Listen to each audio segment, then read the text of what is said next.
This video is going to be my TBR for the month of November, and if you were not aware, I hate November. So this is going to be a lot of fun.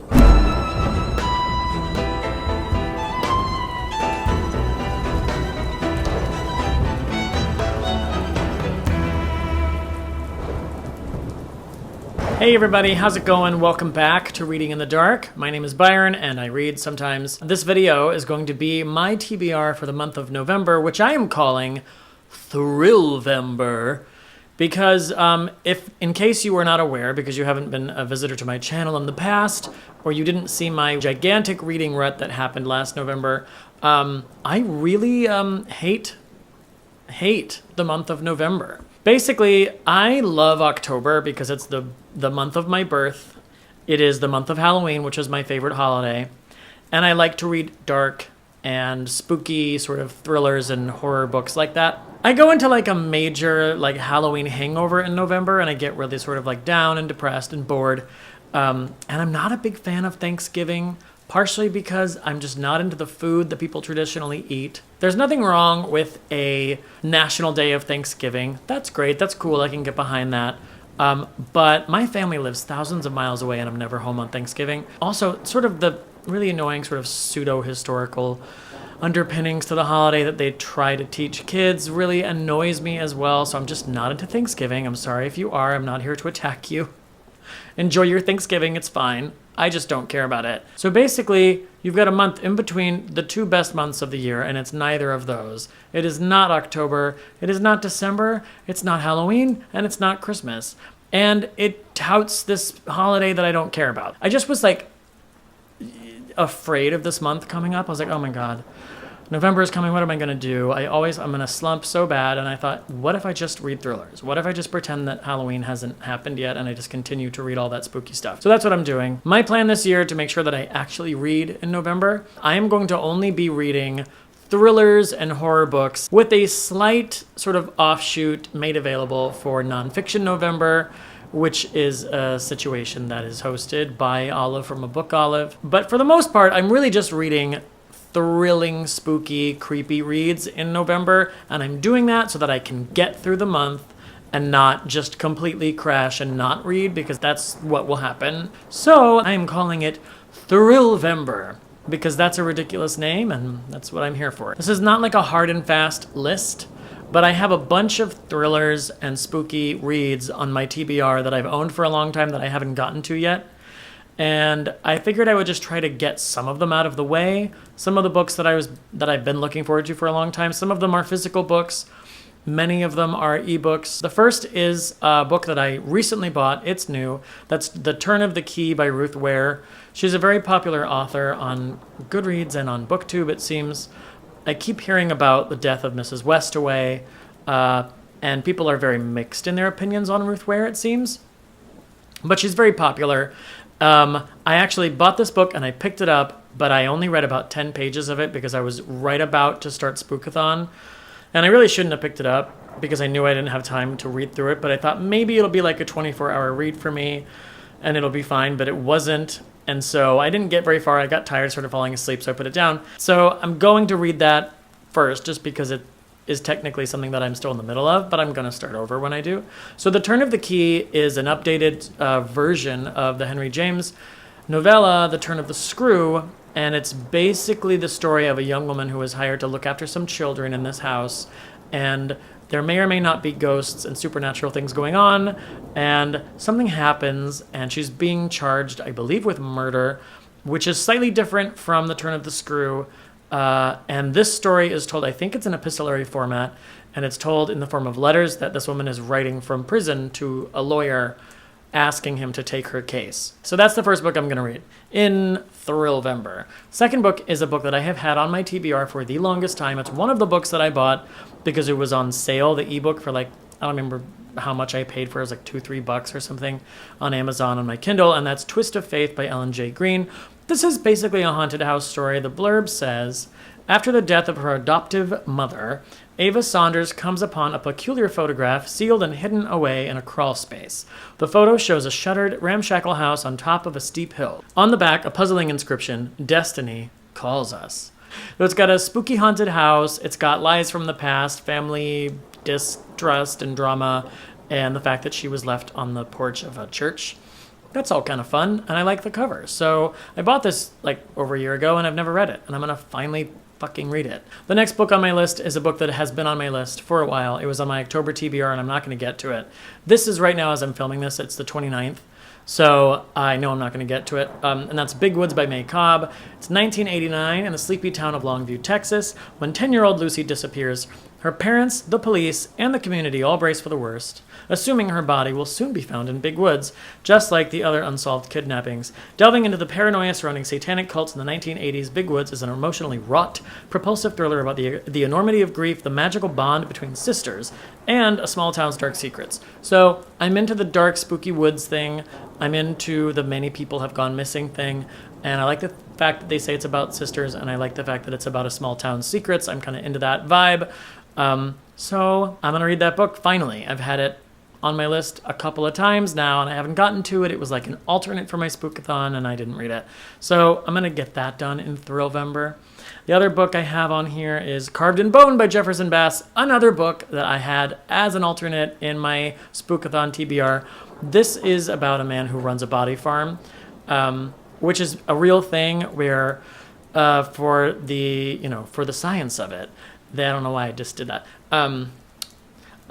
Basically, they leave cadavers out in the elements to see how they decompose, and it helps them study how bodies do decompose, and it aids in the science of forensics, and they kind of figure out what they should be looking for when they're investigating murders and whatnot. So renowned anthropologist Dr. Bill Brockton has spent his career surrounded by death at the body farm. Now he's being called upon to help solve a baffling puzzle in a remote mountain community.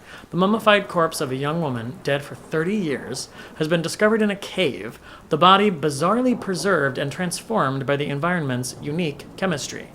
But Brockton's investigation is threatening to open old wounds among an insular people who won't forget or forgive. So again, small town's old secrets.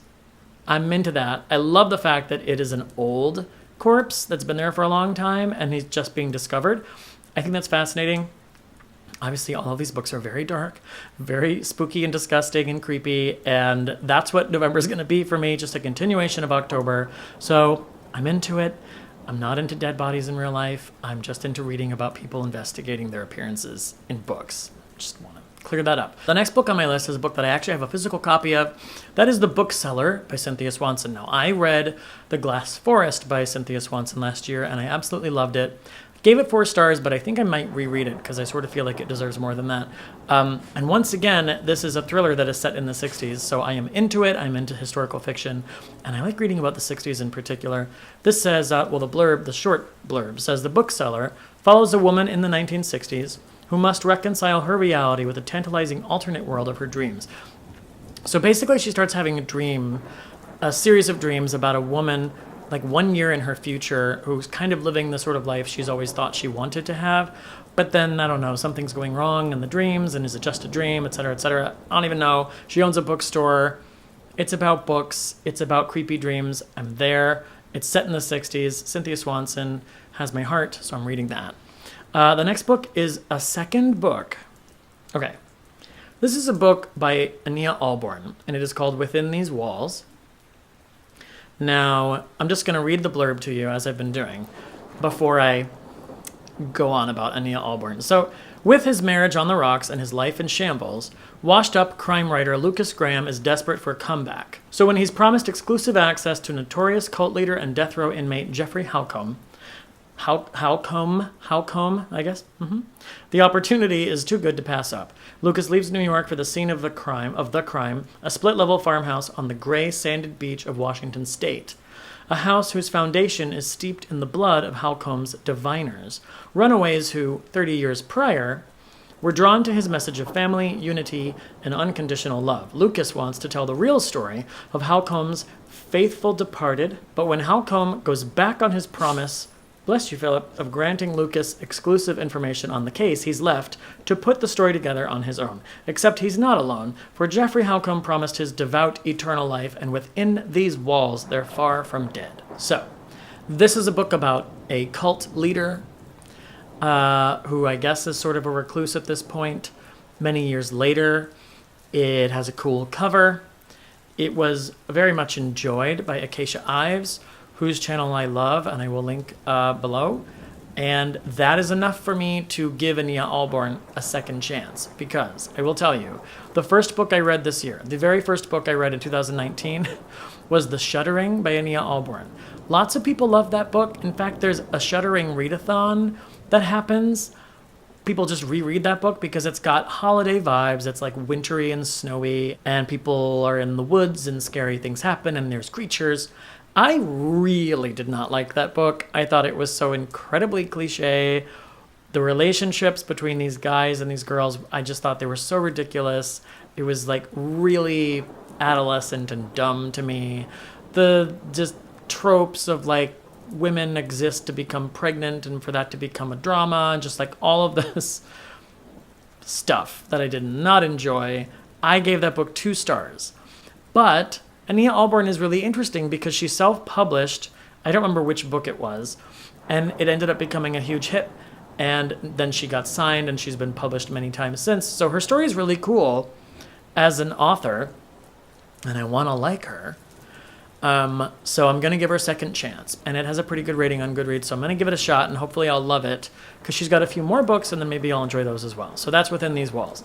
The last 2 books on my list are actually still creepy subject matter, but they also are nonfiction. So I don't read a lot of nonfiction. I used to only read nonfiction years ago, and then since I started becoming like a voracious reader, I almost never read any nonfiction, and I'm going to follow the rules of Nonfiction November, which is to not just read nonfiction all month, but to read 1 more nonfiction in the month than you would normally read. So for me, I guess I'm going to say that's 2.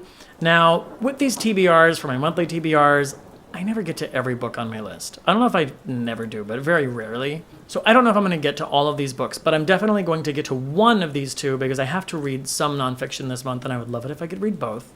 The first one is called A False Report, A True Story of Rape in America by T. Christian Miller and Ken Armstrong. I want to say I also heard about this from Acacia Ives. This is the true story behind the new Netflix series Unbelievable, which stars Toni Collette. And it's the true story of a young woman who was raped and reported it, and then her story started to not make sense, and they started investigating her, and then she was charged with falsifying a rape report. The blurb says 2 Pulitzer Prize-winning journalists tell the riveting true story of Marie, a teenager who is charged with lying about having been raped, and the detectives who followed a winding path to arrive at the truth. So this is going to be infuriating to read, most likely, and I haven't watched the series, although I really want to, so I'm going to read the book first, and I'm looking forward to it. The last book on my list was also on my October TBR and my Spookathon TBR, and that is The Witches by Stacy Schiff. It is a somewhat chunky nonfiction story about the Salem witch trials. It says that she is the #1 bestseller, Pulitzer Prize-winning author of Cleopatra, and it's an electrifying, fresh view of the Salem witch trials. So I've always wanted to read more about this. I watched a documentary on Netflix a couple years ago. I don't remember what it was called, but if I can remember it, I'll link it below. About the Salem witch trials. Not just about Salem, actually. It was about the witch panic that spread all around the world, and how just driven by chauvinism and male fears of women it was. And how all of the allegations and power to enforce and punish lied with men, and the just paranoia and the atmosphere of what that was like for women. And it opened my eyes quite a bit. And so ever since I saw that, I've wanted to know more. So I'm really interested in reading this book, and it's been on my TBR for a minute and a half. So I need to actually get to it. I'm hoping I can get to both of those. I'm going to try and prioritize those 2. These are the books that I am hoping to read in November. And I really think that because I have chosen spooky topics and disturbing topics, and basically books that continue the trend of my reading in October, that my November in 2019 is going to be a lot better than my November was in 2018. So that's my plan. That is my THRILLVEMBER. If you hate November as much as I do, or if you tend to slump in between the months of October and December in your reading, maybe consider following me and reading thrillers in November. And that's all I have for you. That's just my TBR. That's what TBRs are. That's where I tell you what I'm going to read, and I've done that. So this video is done. All right, so anyway, so thank you very much for watching this video. I appreciate you being here. I appreciate a thumbs up if you like this video. Even more so, I'd appreciate you subscribing to my channel if you have not already, and then you can see more content like this. If you hit the bell icon, you'll be notified whenever I post new videos. I'm thinking every Wednesday will be my thing going forward, but that's, again, tentative. I've never been good at sticking to a posting schedule, so don't hold me to it. At least not yet. Hopefully it'll become a thing and then I can say that with more gusto. But for the moment, I'm thinking every Wednesday. So please do subscribe to my channel if you enjoyed this video and you'd like to see more like this in the future.